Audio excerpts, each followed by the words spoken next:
Hello बच्चों, तो हमने अपने लास्ट क्लास में पढ़ा था बायोटिक कंपोनेंट के बारे में। आज हम लोग बात करेंगे function of ecosystem. Before starting the class, मैं आशा करता हूँ आप सभी स्वस्थ होंगे। चलो स्टार्ट करते हैं। Function of ecosystem.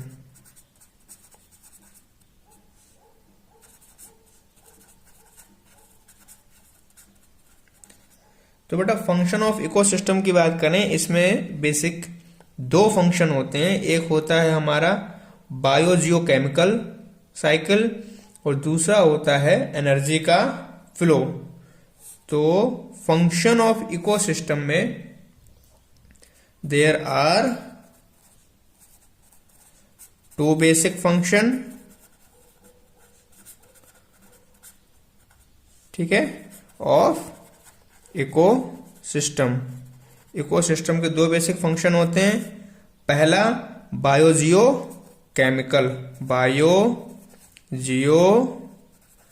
Chemical, cycle, ठीक है, जिसको मिनरल साइकिल भी कहते हैं। और दूसरा होता है हमारा एनर्जी का फ्लो, ठीक है। जैसे कि जो स्टोरेज है, एक्सपेंडिचर है, ट्रांसफॉर्मेशन हो रहा है एनर्जी का, ये सब कुछ बेस करता है थर्मोडायनेमिक्स के दो लॉ पर। जो हम लोग ये एनर्जी फ्लो पढ़ रहे हैं, एनर्जी का फ्लो डिपेंड करता है जो हमने लॉ बनाए हैं थर्मोडायनेमिक्स के, जिसमें से पहला लॉ क्या है थर्मोडायनेमिक्स का?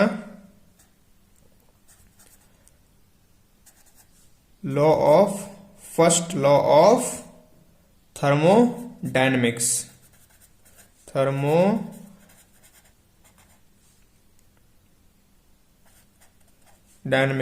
क्या कहता है ये? That energy can neither be created nor be destroy but only transform from one state to another. ये आप सभी जानते हैं, पढ़ा भी आप लोगों ने। तो फर्स्ट लॉ ऑफ थर्मोडायनेमिक्स क्या कहता है? Energy is neither be created nor destroyed, ठीक है, बट ओनली ट्रांसफॉर्म, चेंज किया जा सकता है उसकी एक स्टेट से दूसरी स्टेट में, from one state to another state. So energy का फ्लो, थर्मोडायनेमिक्स के पहले लॉ जो ये कहता है कि एनर्जी ना ही कभी क्रिएट की जा सकती है ना ही डिस्ट्रॉय की जा सकती है, इसको बस आप उसके एक रूप से दूसरे रूप में बदल सकते हो। दूसरा लॉ क्या है इसका? दूसरे लॉ को हम लोग बोलते हैं लॉ ऑफ एंट्रोपी। क्या कहते हैं? Law of entropy. ये क्या कहता है कि जब कभी भी फूड एनर्जी एक ऑर्गेनिज्म से दूसरे ऑर्गेनिज्म में ट्रांसफर होगी तो वहां पर एनर्जी का लॉस होगा। क्यों होगा? क्योंकि मेटाबॉलिक एक्टिविटी हो रही है। और इसी से हमारा जो इकोसिस्टम है वो भी छूटा नहीं है। इसीलिए एनसीईआरटी में एक लाइन दी गई है, that ecosystem are not exempt from the second law of thermodynamics. Means जो इकोसिस्टम है ये भी थर्मोडायनेमिक्स का जो सेकेंड लॉ है उसी के अंतर्गत आता है, वो भी इससे छूटा नहीं है। सो लॉ ऑफ एंट्रोपी क्या कहता है? The transfer of food energy from one to another organism lead to loss of energy क्यों हो रही है? एस हीट के रूप में हो रही है। और क्यों हो रही है? Due to metabolic activity. Metabolic activity. So ये आपका लॉ ऑफ एंट्रोपी है। तो इस प्रकार से इकोसिस्टम आपका काम करता है। एक मिनरल साइकिल पे, दूसरा एनर्जी फ्लो पे। ये डिपेंड करेंगे थर्मोडायनेमिक्स के नियम पर। अब बात करते हैं फूड चेन की। किसकी? फूड चेन की। ये फूड चेन क्या होता है? तो बेटा सुनो, हर एक इकोसिस्टम में या फिर कहें इकोसिस्टम में ही एक ऑर्गेनिज्म हमेशा दूसरे ऑर्गेनिज्म पर डिपेंड करता है अपने फूड मटेरियल के लिए। और इसके अलावा जितने भी ऑर्गेनिज्म हैं, चाहे वो हर्बीवोर हों चाहे वो कॉर्निवोर्स हों, ये अरेंज्ड है एक सीरीज में जिसमें कि फूड एनर्जी ट्रांसफर होती है उनके रिपीटेड ईटिंग से और बीइंग ईटन से। मतलब बार बार खाए जाने से और खाने से। बात समझ में आ गई होगी कि इकोसिस्टम में हर एक ऑर्गेनिज्म दूसरे ऑर्गेनिज्म पर डिपेंड है और ये सभी एक सीरीज में है कि ये इसको खाएगा, ये इसको खाएगा। इसी को हम लोग बोलते हैं फूड चेन। और फूड चेन में एनर्जी का जो फ्लो होता है वो in the form of food होता है। फूड चेन में फूड मटेरियल एक एनर्जी, फूड मटेरियल जो है या फिर फूड एनर्जी है वो ट्रांसफर होती है एक ट्रॉपिक लेवल से नेक्स्ट ट्रॉपिक लेवल में। तो सबसे पहले पता कर लेते हैं डेफिनेशन फूड चेन की। तो क्या बताया था? In ecosystem every organism depends on other organism for food material.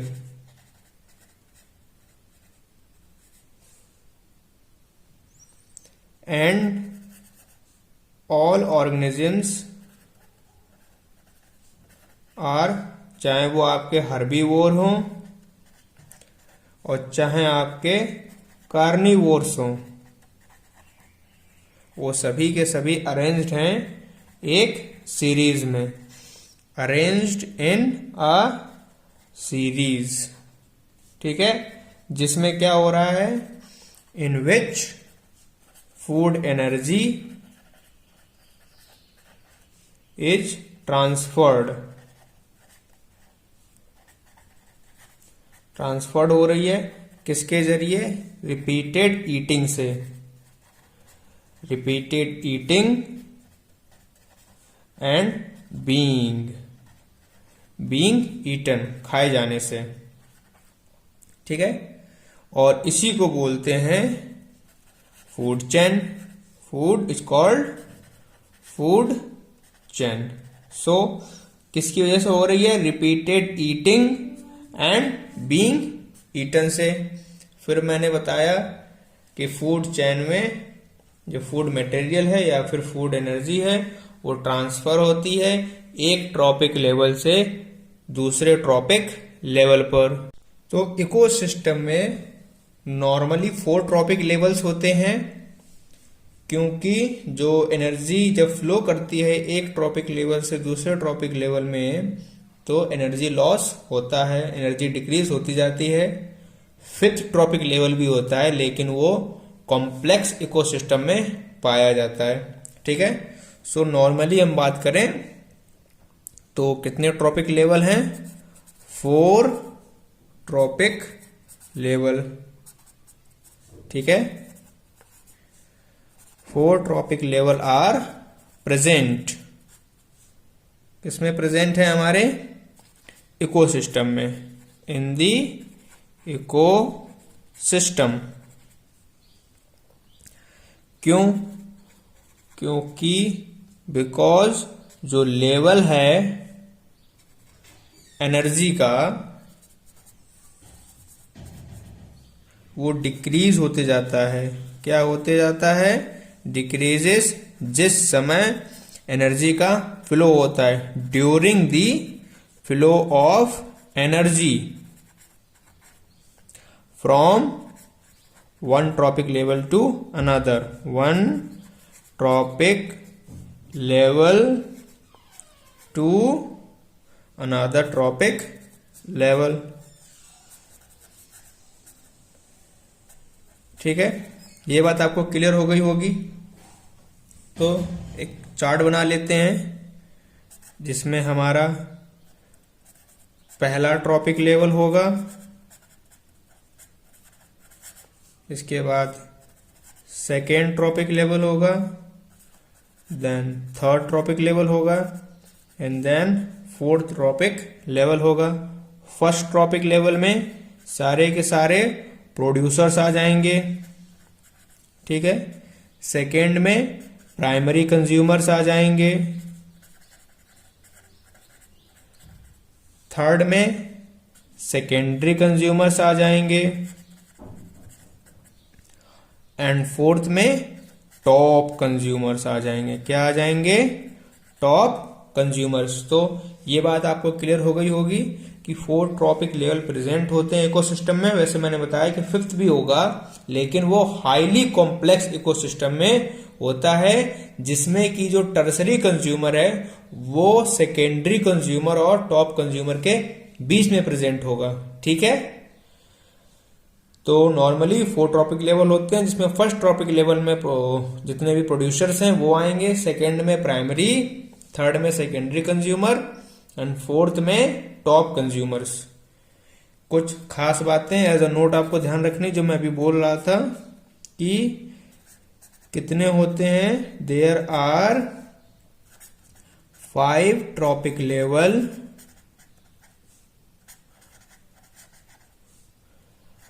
पाए जाते हैं, किसमें? हाईली कॉम्प्लेक्स इकोसिस्टम में। ठीक है, उसमें क्या होता है, इन विच जो आपका टर्सरी कंज्यूमर है वो प्रेजेंट होगा, किसमें? किसके किसके बीच में? Secondary consumer and top consumer के बीच में। Secondary consumer and top consumer.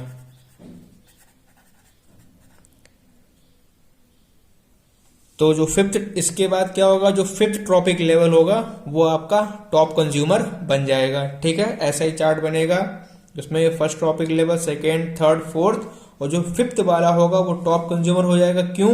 कि टॉप कंज्यूमर और थर्ड कंज्यूमर जो हमारा सेकेंडरी कंज्यूमर है, इसके बीच में आपका टर्सरी कंज्यूमर आ जाएगा। ठीक है, फूड चेन में जो दूसरी बात आपको ध्यान रखनी है, इन फूड चेन जो एनर्जी का फ्लो होता है वो यूनिडायरेक्शनल होता है, मतलब प्रोड्यूसर से कंज्यूमर की तरफ आएगा, ना कि कंज्यूमर से प्रोड्यूसर्स की तरफ कभी भी जा सकता है। तो इन फूड चेन जो आपका एनर्जी का फ्लो होता है दैट इज यूनी डायरेक्शनल। क्या होगा? Uni directional.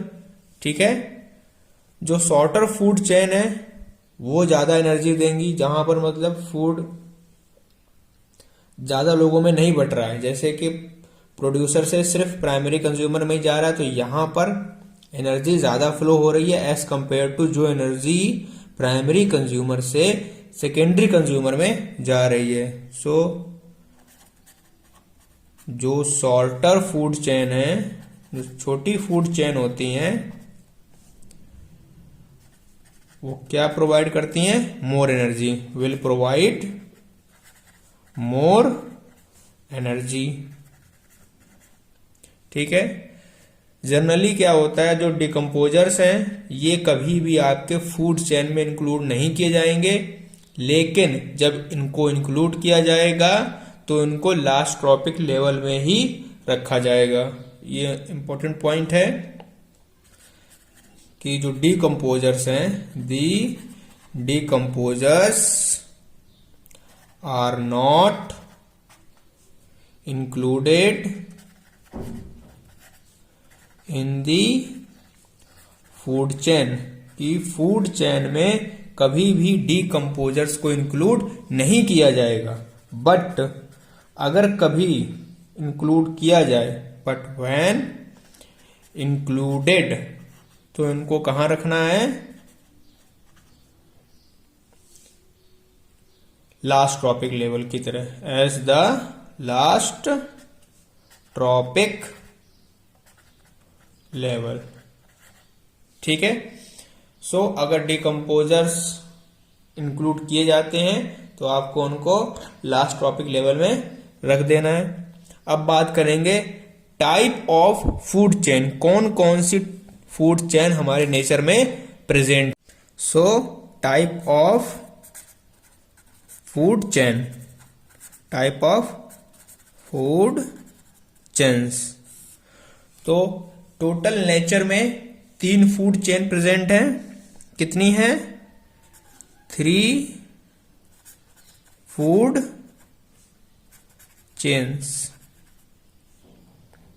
Are present in nature, present in nature, जिसमें से जो पहली फूड चेन है वो है आपकी ग्रेजिंग फूड चेन, जिसको हम लोग प्रेडेटरी फूड चेन भी बोलते हैं।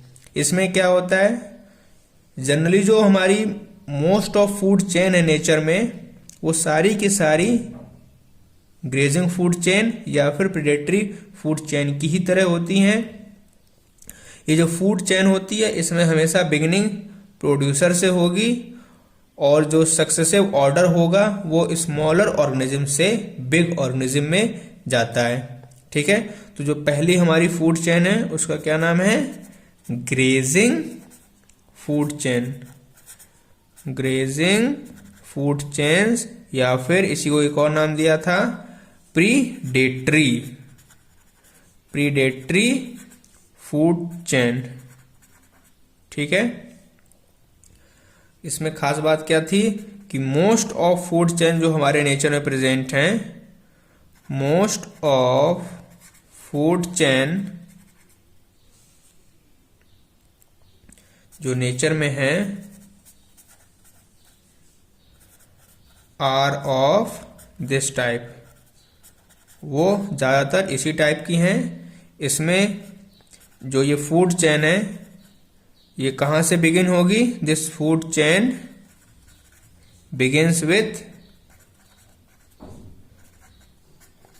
प्रोड्यूसर्स। ठीक है, प्रोड्यूसर से स्टार्ट होती है एंड इन सक्सेसिव ऑर्डर में चलती है। कहां से? फ्रॉम स्मॉल ऑर्गेनिज्म से, स्मॉल ऑर्गेनिज्म से बिग की तरफ, बिग ऑर्गेनिज्म, स्मॉल से बिग की तरफ। ठीक है। तो इसी में सबसे पहले देखते हैं एक्वाटिक इकोसिस्टम। क्या? Aquatic ecosystem. कि एक्वाटिक इकोसिस्टम में फूड चेन हमारी कैसी होगी? जैसे बताया कहां से स्टार्ट होगी? प्रोड्यूसर से। तो प्रोड्यूसर्स, इसके बाद क्या होंगे हमारे? Primary consumers, then secondary consumers आएंगे and then top consumers, top consumer. ठीक है। तो एक्वाटिक इकोसिस्टम में जो आपका प्राइमरी, जो आपका प्रोड्यूसर होता है वो क्या होता है? Phytoplankton, phytoplankton. ठीक है। ये आपका प्रोड्यूसर है, इसको हम लोग T1 से डिनोट कर देते हैं। इनको कौन खाएंगे? जो प्लैंक्टन। जू प्लैंकटन, ये आपके प्राइमरी कंज्यूमर बन जाएंगे और इसको हम लोग T2 से डिनोट कर देंगे। जू प्लैंकटन को कौन खाएंगे? स्मॉल फिश, इसीलिए हमारे सेकेंडरी कंज्यूमर हैं और इसको डिनोट कर देते हैं T3 से। और स्मॉल फिश को खाती हैं लार्ज फिश, ठीक है, और ये बन जाएगा हमारा T4। जैसा बताया था कि ग्रेजिंग फूड चेन में प्रोड्यूसर से स्टार्ट होगा कंज्यूमर की तरफ और हमेशा इसमें स्मॉल ऑर्गेनिज्म से बिग ऑर्गेनिज्म की तरफ मूवमेंट होगा, ठीक है। अब बात करते हैं ग्रासलैंड इकोसिस्टम की। ये तो हमने देखा अपने एक्वाटिक इकोसिस्टम में, ठीक है। जब बात करेंगे ग्रासलैंड की, ग्रासलैंड इकोसिस्टम, तो ग्रासलैंड इकोसिस्टम में ही सबसे पहला प्रोड्यूसर, तो प्रोड्यूसर क्या होती है हमारे ग्रासलैंड में? ग्रास। ग्रास को कौन खाएगा? रैबिट।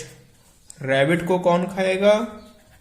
फॉक्स। और फॉक्स को कौन खा सकता है? एक, वो है लॉयन। ये आपका T4, ये आपका T3, ये आपका T2, ये आपका T1। ये हमारे producers, primary consumer, secondary consumer and then top consumer. ये हमारी पहली चेन थी, ग्रेजिंग फूड चेन, जिसको हम लोग प्रीडेटरी फूड चेन भी बोलते हैं। और इसमें क्या होता है? स्मॉलर ऑर्गेनिज्म से बिग ऑर्गेनिज्म की तरफ मूव करते हैं, ठीक है बेटा, ये आपको क्लियर हो गई होगी। अब हम नेक्स्ट मूव करेंगे सेकेंड फूड चेन की तरफ, जिसका नाम है, या फिर जिसको हम लोग बोलते हैं पैरासाइटिक फूड चेन।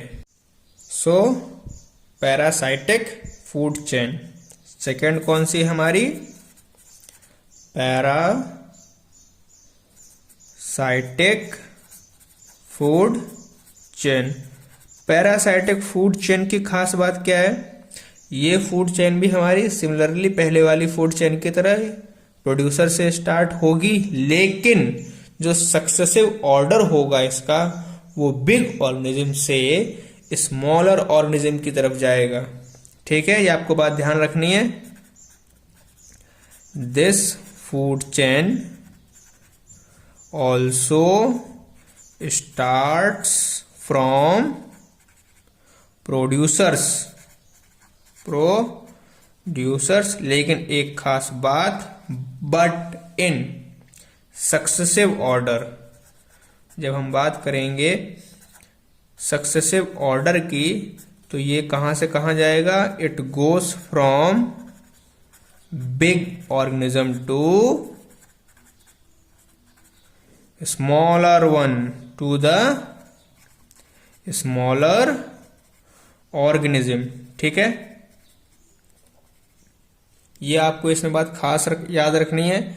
ये बिग ऑर्गेनिज्म से स्मॉलर ऑर्गेनिज्म की तरफ मूव करती है आपकी पैरासाइटिक फूड चेन। इसका हम एक एग्जांपल देखते हैं, जैसे कि सबसे पहले ट्री इकोसिस्टम का ले लेते हैं। Tree ecosystem.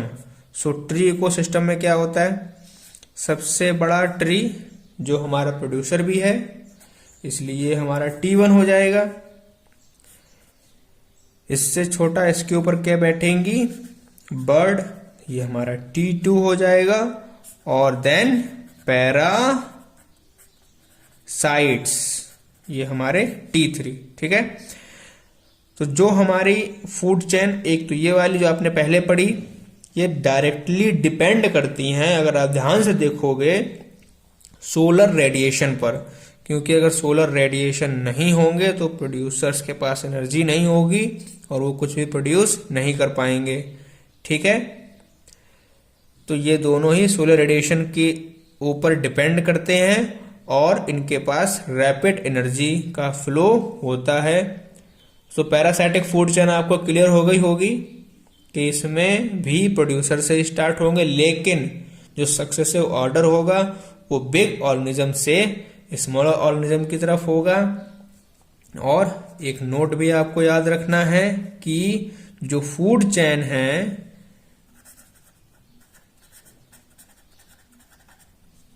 वो किस पर डिपेंड कर रही हैं? Food chains are directly dependent on solar radiation. किसके ऊपर? Solar radiation. कौन कौन सी फूड चेन? आपने जो पहले पढ़ी ग्रेजिंग फूड चेन और दूसरी पैरासाइटिक फूड चेन, ठीक है।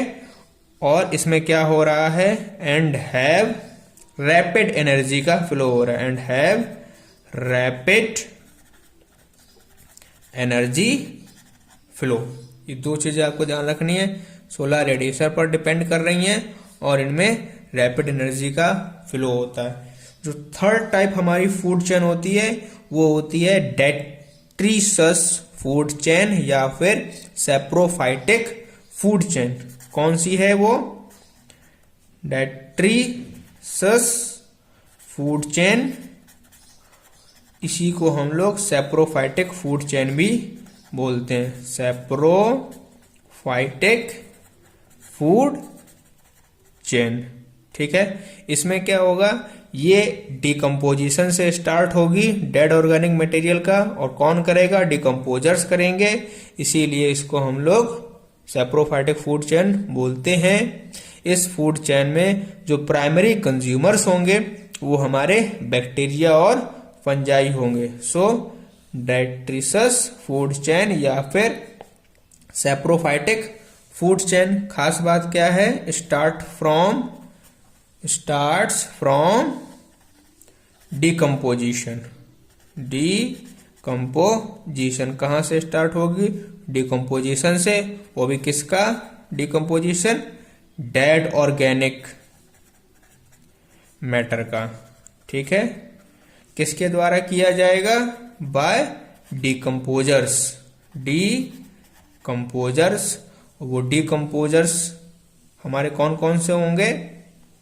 बैक्टीरिया और फंजाई। और इसमें जो प्राइमरी कंज्यूमर हैं आपके, कौन? प्राइमरी कंज्यूमर वो आपके होते हैं bacteria and fungi. Bacteria and fungi. So this is all about food chain. सबसे पहली ग्रेजिंग फूड चेन, दूसरी पैरासाइटिक फूड चेन और third detritus food chain. Detritus food chain में भी आपको कुछ बातें ध्यान रखनी है एज अ नोट। पहली बात कि जब बात की जाएगी मैंग्रोव वेजिटेशन की तो वहां पर जो ये फूड चेन होगी ये गोजअप होगी बिग ऑर्गेनिज्म की तरफ। सो डेट्रीसस फूड चेन में क्या बात ध्यान रखनी है? As a note that in mangrove vegetation, किसमें? मैंग्रोव वेजिटेशन में जो ये आपकी फूड चेन थी डेट्रीसस वाली वो कहां जाएगी? Goes up to big organism. किसमें? बिग ऑर्गेनिज्म की तरफ मूव करेगी, ठीक है। जो डेड मैंग्रोव्स की लीव्स होती हैं, इसमें अगर हम एक चार्ट बनाएं, सबसे पहले डेड मैंग्रोव्स की हम लोग लेंगे लीव्स। ये हमारा ऑर्गेनिक मैटर हो जाएगा। इसके ऊपर एक्शन करेंगे कौन? बैक्टीरिया एंड फंजाई, ठीक है। इनको खाएंगे कौन? एम्फिड्स। एम्फिड्स खा सकते हैं। इसके अलावा मॉलस्कस भी खाते हैं इनको, और क्रैब्स भी खाते हैं इनको, बैक्टीरिया एंड फंजाई को। और कौन खा सकता है इनको? हाँ, नेमेटोड्स। नेमेटोड्स भी इनको खाते हैं। और नेमेटोड्स, एम्फिड्स, मॉलस्कस को कौन खाती हैं? Small fish. कौन खाता है? Small fish. और स्मॉल फिश को कौन खाएंगी? लार्ज फिश या फिर fish eating birds, fish eating birds. So mangrove vegetation में डेड मैंग्रोव आपका प्रोड्यूसर हो गया एक तरीके से। इसके ऊपर सबसे पहले एक्शन होगा बैक्टीरिया एंड फंजाई का, इसके बाद एम्फिड्स, देन स्मॉल फिश और फूड चेन। ठीक है, तो ये देखा हमने कि मैंग्रोव वेजिटेशन में जो फूड चेन है ये बिग ऑर्गेनिज्म की तरफ मूव कर रही है। जो बैक्टीरिया फंजाई हैं इनको एम्फिड्स भी खाते हैं, मॉलस्कस भी खाते हैं, क्रैब्स भी खाते हैं और आपके निमेटोड्स भी खाते हैं। और इनको कौन खाएगा? स्मॉल फिश, और स्मॉल फिश को लार्ज फिश या फिर फिश ईटिंग बर्ड्स। इसके अलावा जो सेकंड नोट इसमें आपको ध्यान रखना है कि डेट्रिसस फूड चेन में एनर्जी का जो फ्लो होता है बहुत ही स्लो होता है। क्या? इन डेट्रिसस फूड चेन जो एनर्जी का फ्लो होगा is rather very slow, is rather very slow. ठीक है, yet मैग्नीट्यूड, लेकिन जो मैग्नीट्यूड होगा, जो वैल्यू होगी एनर्जी की, वो कैसी होगी? ग्रेट। ठीक है, जैसे जैसे आगे बढ़ेंगे राइट हैंड डायरेक्शन की तरफ, भले ही एनर्जी का फ्लो कम रेट से होता हो, लेकिन जो अमाउंट है एनर्जी की, जो मैग्नीट्यूड है, वो ज्यादा होता है। और थर्ड पॉइंट, ये इनडायरेक्टली डिपेंड करती है, इनडायरेक्टली डिपेंडेंट ऑन लाइट। ये किस पर इनडायरेक्टली डिपेंड्स करती है? On light.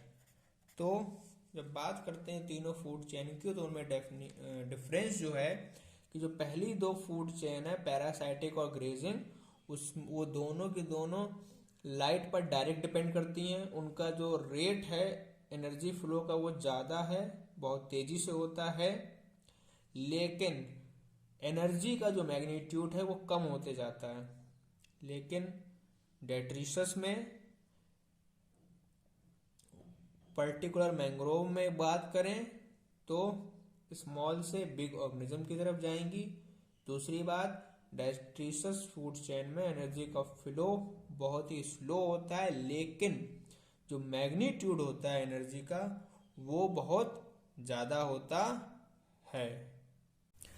अब अगर कंपैरिजन किया जाए एनर्जी के फ्लो पे, तो हम देखेंगे कि इन एक्वाटिक इकोसिस्टम, किसमें?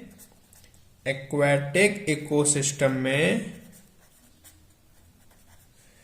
जो आपकी ग्रेजिंग फूड चेन है, कौन सी? ग्रेजिंग फूड चेन, ये मेजर होती है किसमें? एनर्जी के फ्लो में। Is the major conduct of energy flow. ठीक है, ये आपको बात ध्यान रखनी है कि एक्वाटिक सिस्टम में जो मेजर कंडक्ट करता है एनर्जी फ्लो का, वो ग्रेजिंग फूड चेन करेगी। और टेरेस्ट्रियल में, इन टेरेस्ट्रियल इकोसिस्टम, जो आपकी डेट्रियस फूड चेन है, कौन सी? डेट्रिसस फूड चेन, ये आपका मेजर कंडक्ट करेगी एनर्जी का। Then the is conduct more energy flow than GFC। किसमें? टेरेस्ट्रियल में जो डेट्रिसस फूड चेन है, ये एनर्जी का फ्लो ज्यादा करेगी then the grazing food chain. और आपको एक बात जानकर बहुत अजीब सा लगेगा कि सुंदरबन डेल्टा में, किसमें, सुंदरबंस डेल्टा में जो टाइगर्स हैं वो वहां पर फिशेस और क्रैब पर डिपेंडेंट हैं अपने खाने के लिए, क्योंकि वहां पर उनके प्रे अवेलेबल ही नहीं है। सो इन सुंदरबंस जो टाइगर्स हैं वो फीड करते हैं ऑन द फिशेस, ठीक है, एंड क्रैब।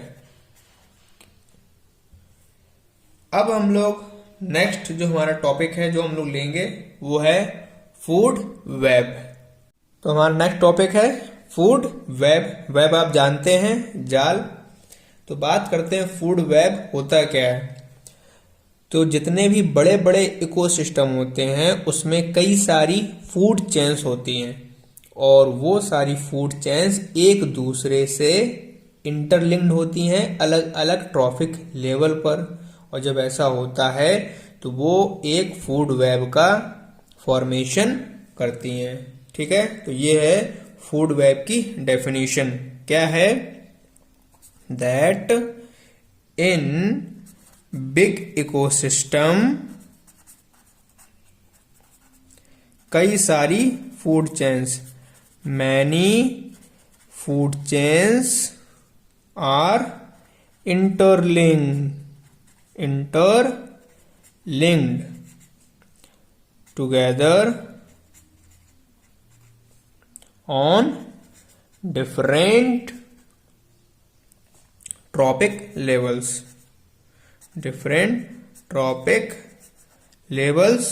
और क्या बनाती है मिलकर, to form food chain.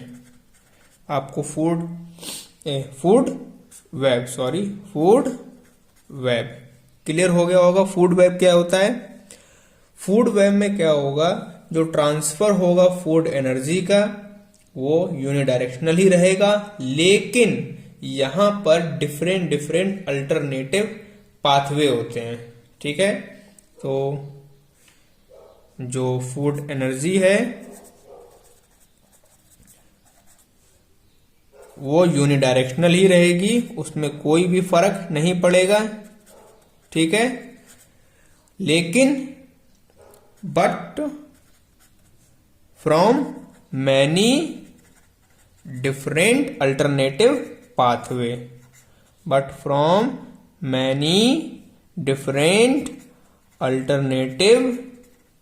Pathway, ये इसमें हो जाता है, ठीक है।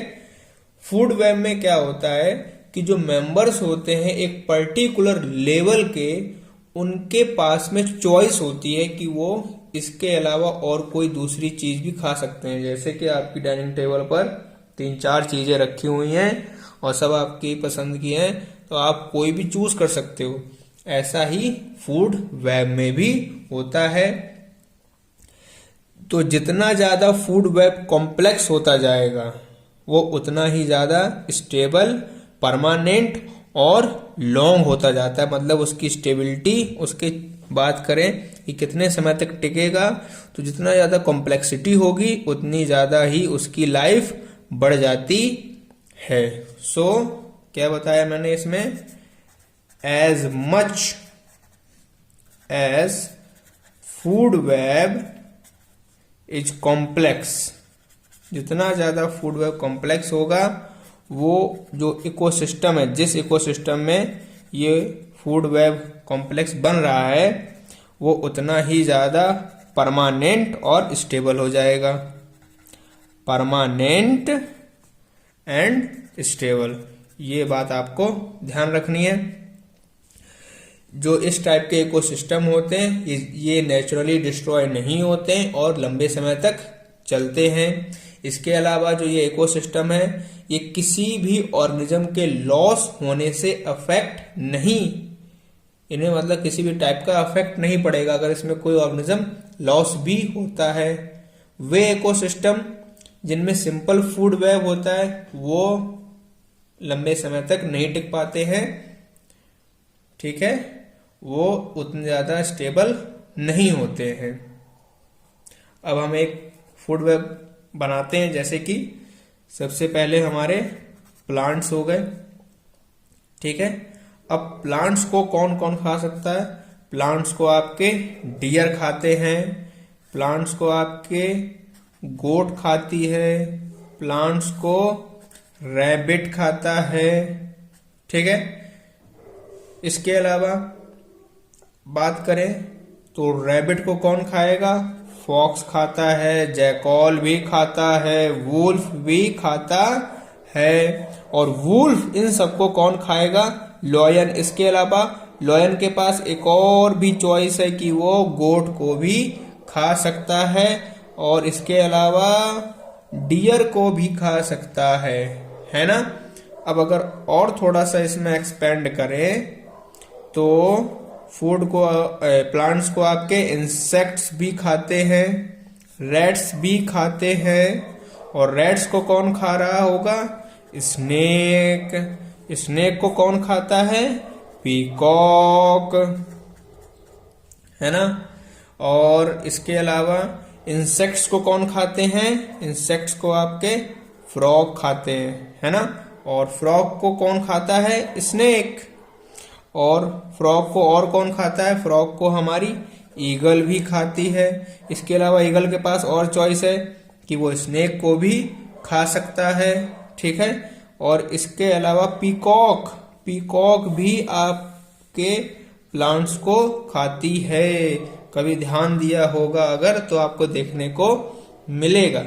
तो ये है हमारे पास एक फूड वेब, जिसमें T1 हमारा प्रोड्यूसर्स प्लांट हो जाते हैं, T2 हमारे प्राइमरी कंज्यूमर्स हो जाते हैं, T3 सेकेंडरी कंज्यूमर्स, और ये आपके टॉप कंज्यूमर्स। ये आपको क्लियर हो गया होगा food web. So after food web अब हम नया टॉपिक ले रहे हैं, पिरामिड्स ऑफ इकोसिस्टम। तो बेटा ये पिरामिड्स जो होते हैं ये ग्राफिकल रिप्रेजेंटेशन होती है इकोलॉजिकल पैरामीटर्स की। किस पर? डिफरेंट डिफरेंट ट्रॉपिक लेवल पर किसी भी एक इकोसिस्टम में। इसको हम लोग बोलते हैं पिरामिड्स। आप समझ गए होंगे। ये जो पिरामिड्स होते हैं ये नंबर में होते हैं, बायोमास के केस में हो सकते हैं और एनर्जी के केस में। सबसे पहली बात कि पिरामिड्स को सबसे पहले चार्ल्स एल्टन ने बनाया था, इसीलिए कई बार इसको हम लोग एल्टोनियन पिरामिड्स भी बोलते हैं। सो साइंटिस्ट जिन्होंने ये दिए उनका नाम चार्ल्स एल्टोन, ठीक है।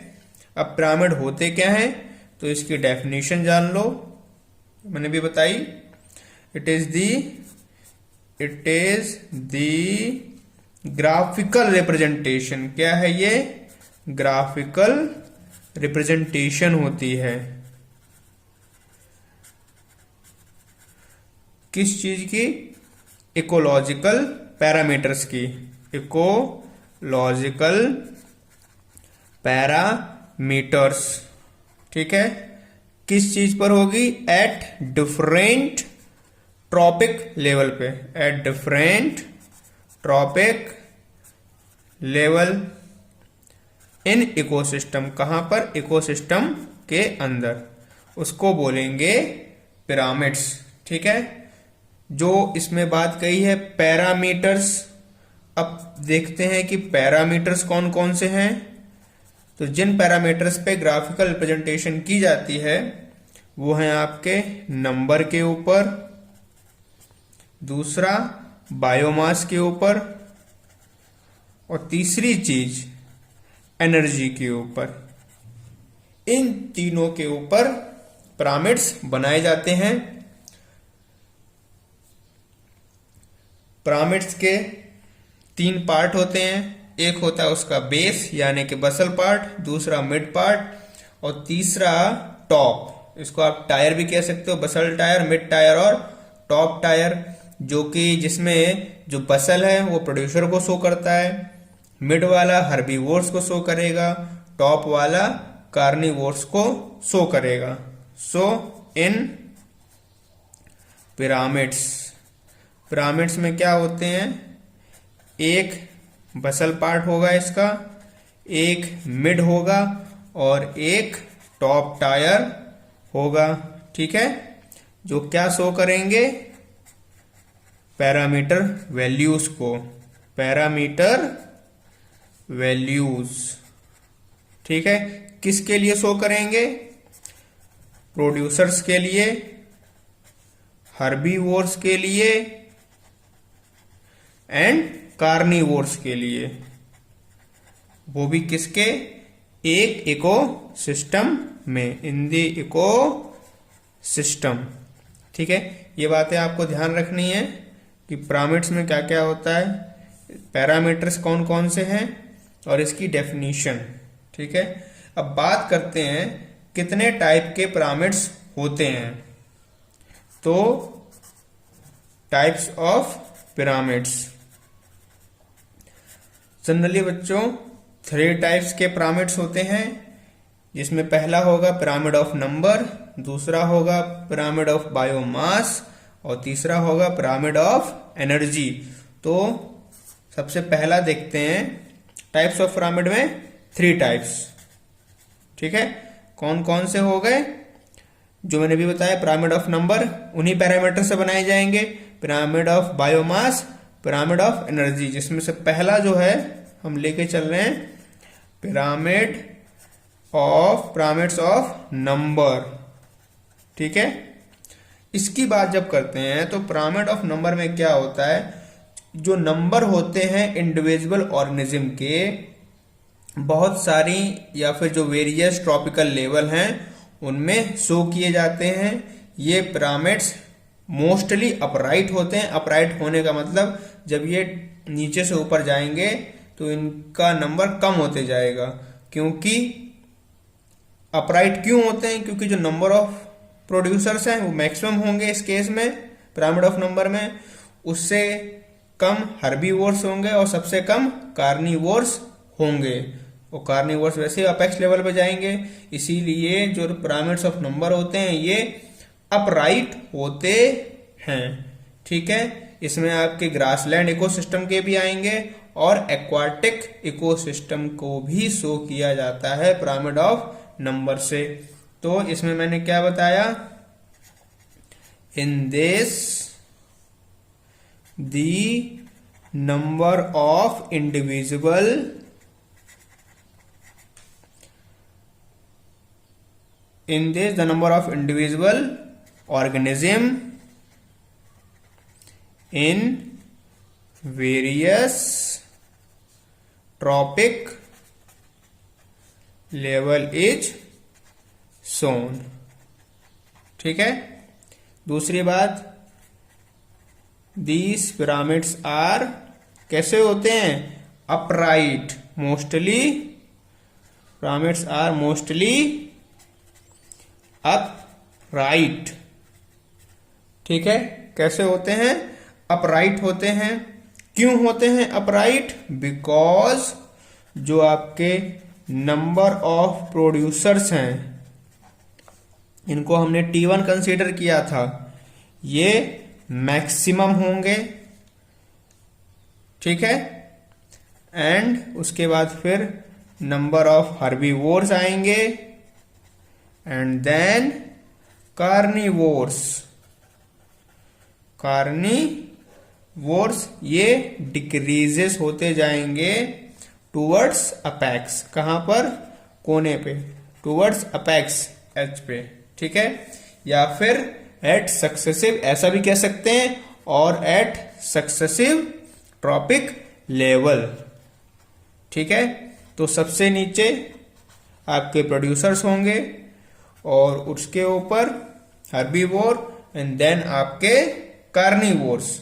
ठीक है, और ये कहां कहां होंगे, इन जो नंबर ऑफ पिरामिड्स हैं जिसका हम लोग शो करेंगे,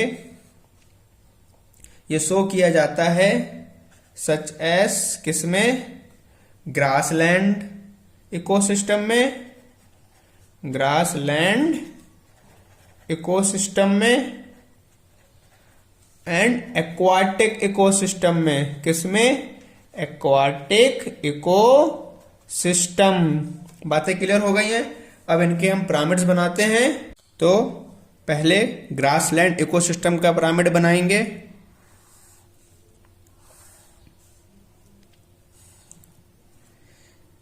जिसमें सबसे नीचे क्या रहेगी, ग्रास। ठीक है, उसके बाद उस ग्रास को कौन खाएगा, रैबिट। रैबिट को कौन खाएगा, फॉक्स। और फॉक्स को कौन खाएगा, लॉयन। ठीक है, ये किसका पिरामिड हो गया, ग्रास लैंड इकोसिस्टम का। ठीक है, अब दूसरा पिरामिड बनाते हैं एक्वाटिक के लिए।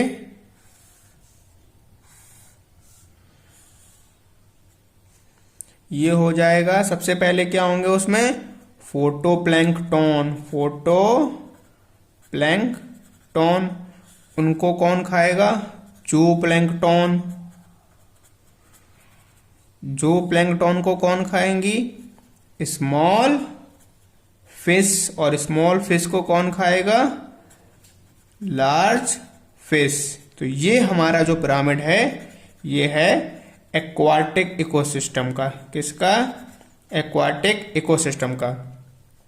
तो बेटा मैंने अभी बताया था कि पिरामिड ऑफ नंबर्स में अपेक्स जो ये पिरामिड होते हैं ये मोस्टली अपराइट होते हैं, लेकिन इसमें एक एक्सेप्शन है।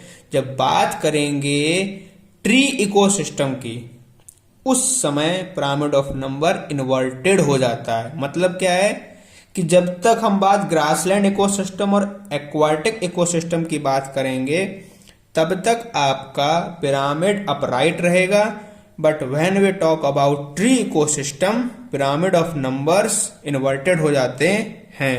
सो ये नोट आपको ध्यान रखना है that in a tree ecosystem जो पिरामिड ऑफ नंबर होगा, दी पिरामिड ऑफ नंबर वो कैसा होगा, इनवर्टेड। कैसा होगा, इनवर्टेड। किसमें, ट्री इकोसिस्टम में। इसीलिए इसको हम लोग बोलेंगे, क्या बोलेंगे, पैरासाइटिक इकोसिस्टम।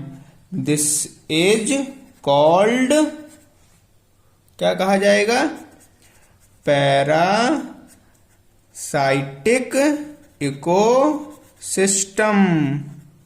क्यों ऐसा कहेंगे, क्योंकि जो बर्ड्स हैं ये हमारी हर्बीवोर्स हैं, ये डिपेंड करती हैं ट्रीज पर जो कि हमारे प्रोड्यूसर्स हैं, और जो पैरासाइट्स हैं वो हमारे कंज्यूमर्स हैं, वो डिपेंड करती हैं बर्ड्स पर। हमने अभी पीछे देखा था।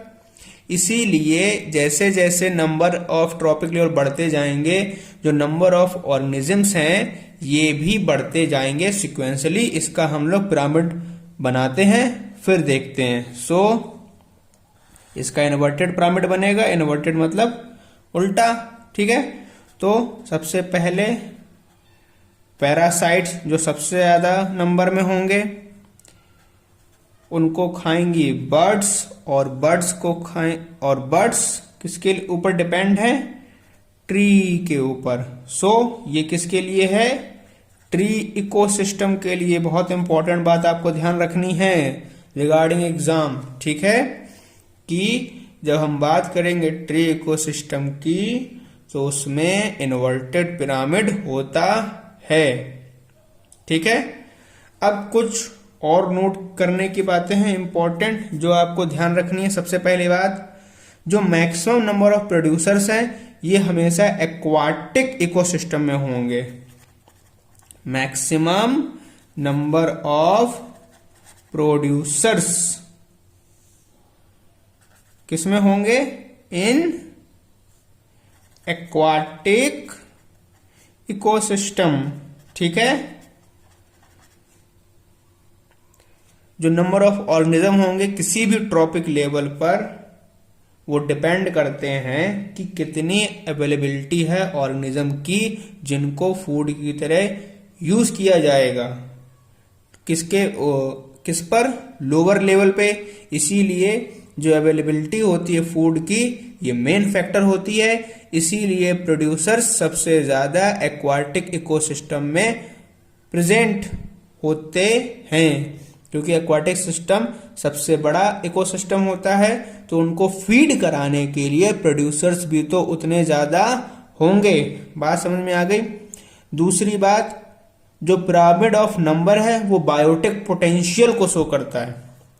जो पिरामिड ऑफ नंबर है, पिरामिड ऑफ नंबर किसको शो करता है? Shows biotic potential. किस चीज को? Biotic potential. वो भी किसके? एक इकोसिस्टम के। ठीक है, ये बात आपको ध्यान रखनी है। किसको शो कर रहा है? बायोटिक पोटेंशियल को।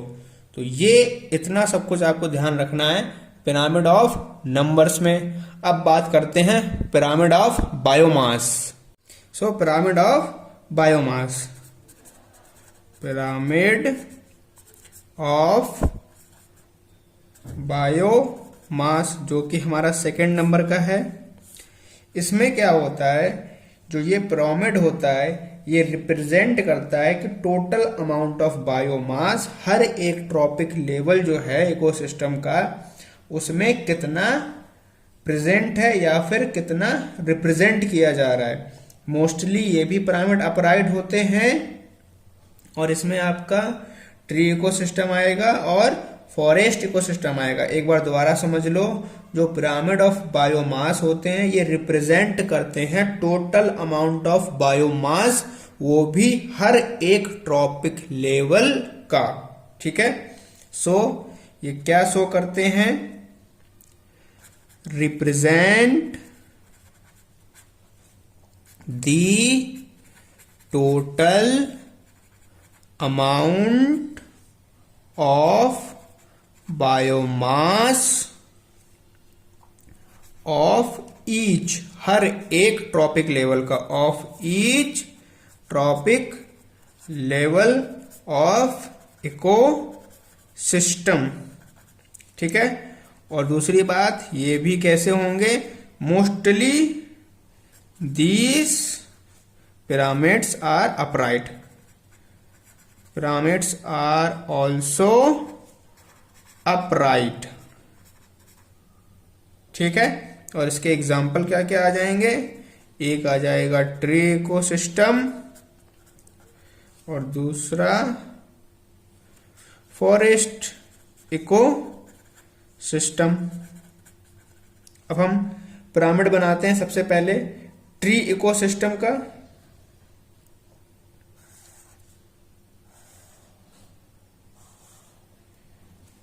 तो सबसे नीचे इसमें बायोमास में ट्री होता है, देन आपके बर्ड्स होंगे, देन आपके पैरासाइट्स। ये आप देख रहे होंगे डिफरेंस जब बात कर रहे थे नंबर की। तो नंबर के समय जो ट्री इकोसिस्टम था वो हमारा कैसा था? इन्वर्टेड था।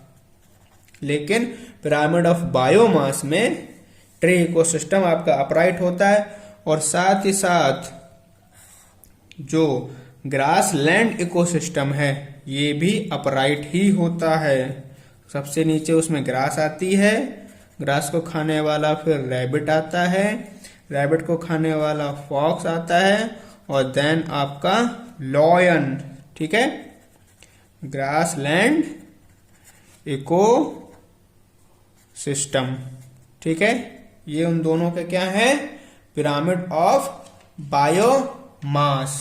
जो पिरामिड होते हैं बायोमास, जब बात करेंगे एक्वाटिक इकोसिस्टम की, ये इसमें नोट है जैसे कि पिरामिड ऑफ नंबर में था, दूसरे नंबर का था। पिरामिड ऑफ नंबर में ट्री इकोसिस्टम इन्वर्टेड होता है और पिरामिड ऑफ बायोमास की जब बात करते हैं तो उसमें जब बात करेंगे एक्वाटिक इकोसिस्टम की तो वो हमारा इन्वर्टेड होगा। ठीक है, in aquatic ecosystem pyramid is inverted. Inverted तो आपको ये बहुत ही ध्यान से याद रखना है कि एक्वाटिक सिस्टम में पिरामिड इन्वर्टेड हो जाएगा जब बात कर रहे होंगे पिरामिड ऑफ बायोमास की। ठीक है, तो इसके लिए अगर हम बनाएंगे तो इधर ऐसे, देन ऐसे। ठीक है, इसमें लेके चलते हैं T4 सबसे ऊपर रहेगा, देन हमारा T3 आ जाएगा, देन हमारा T2 और देन हमारा T1 आ जाएगा, है ना। एक्वाटिक इको सिस्टम, ठीक है। इसमें जो आपका T4 है ये आपकी लार्ज फिश है। क्या है? लार्ज फिश, ठीक है। जो आपका T3 है ये आपका स्मॉल फिश है। जो आपका T2 है ये आपके जू प्लैंकटन है, बिल्कुल उसका रिवर्स है। और जो T1 है ये फाइटो प्लैंकटन है। कौन है? फाइटो प्लैंकटन, ठीक है। इसमें आपको क्या बात ध्यान रखनी है कि जो पिरामिड ऑफ लेक होता है on the basis of biomass, वो कैसा होता है।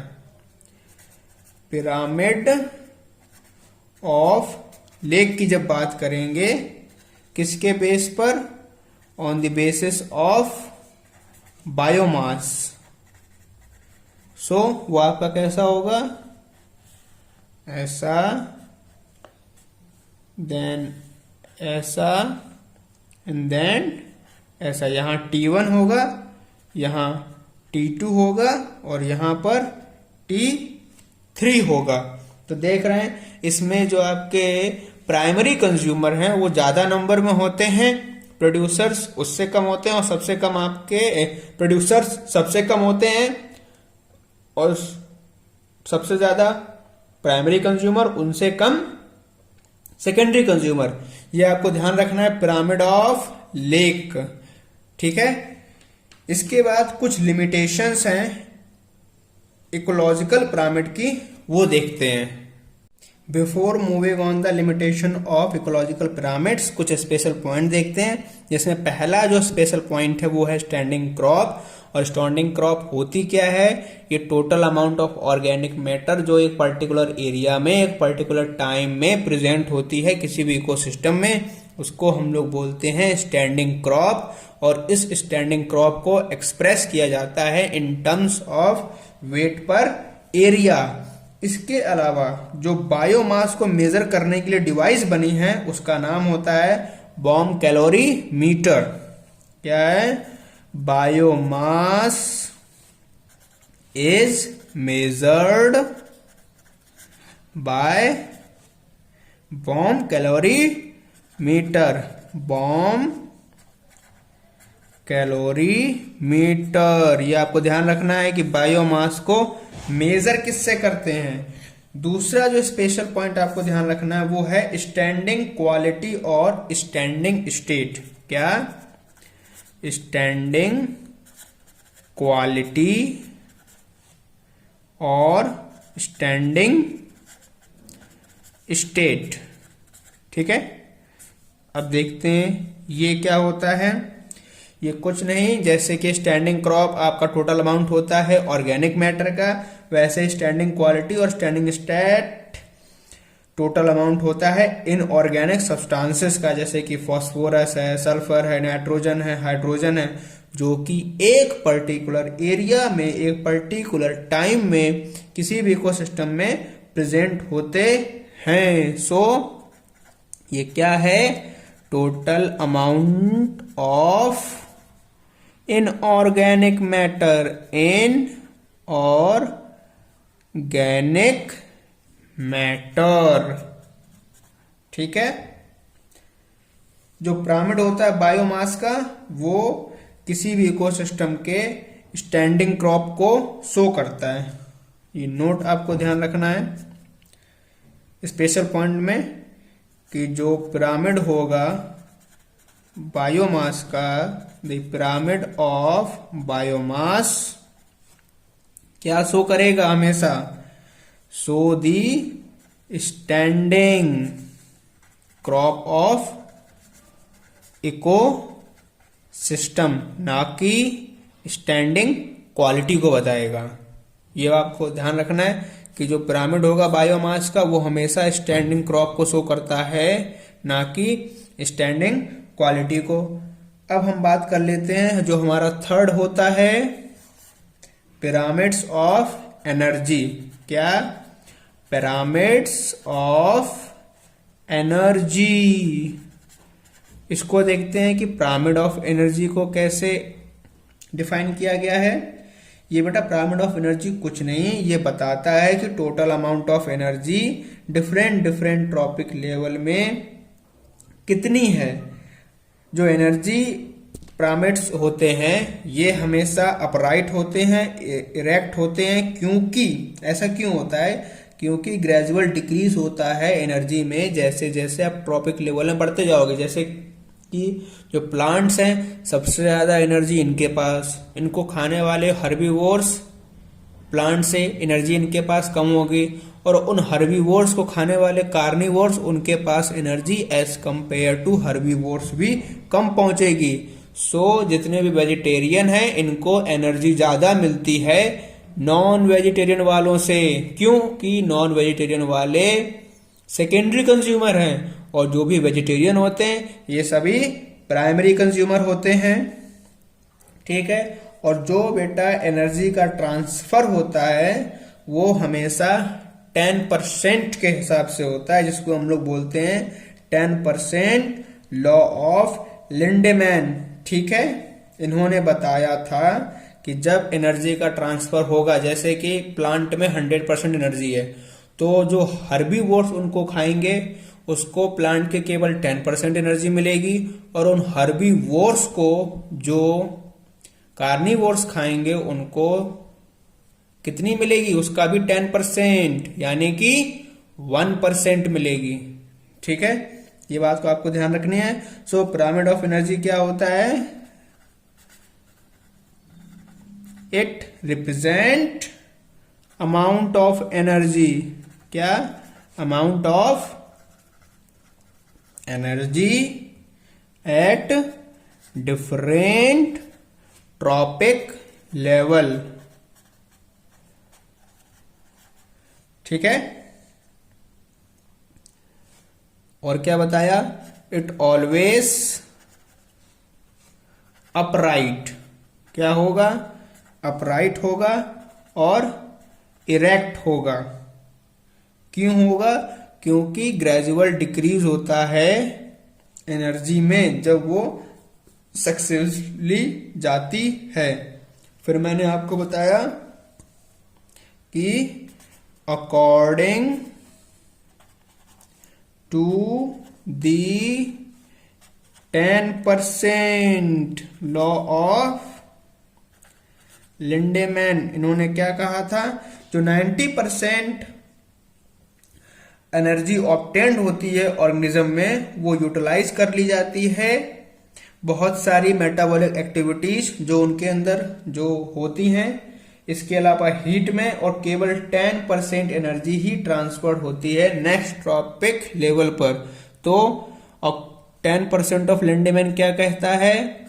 Only 10% energy transferred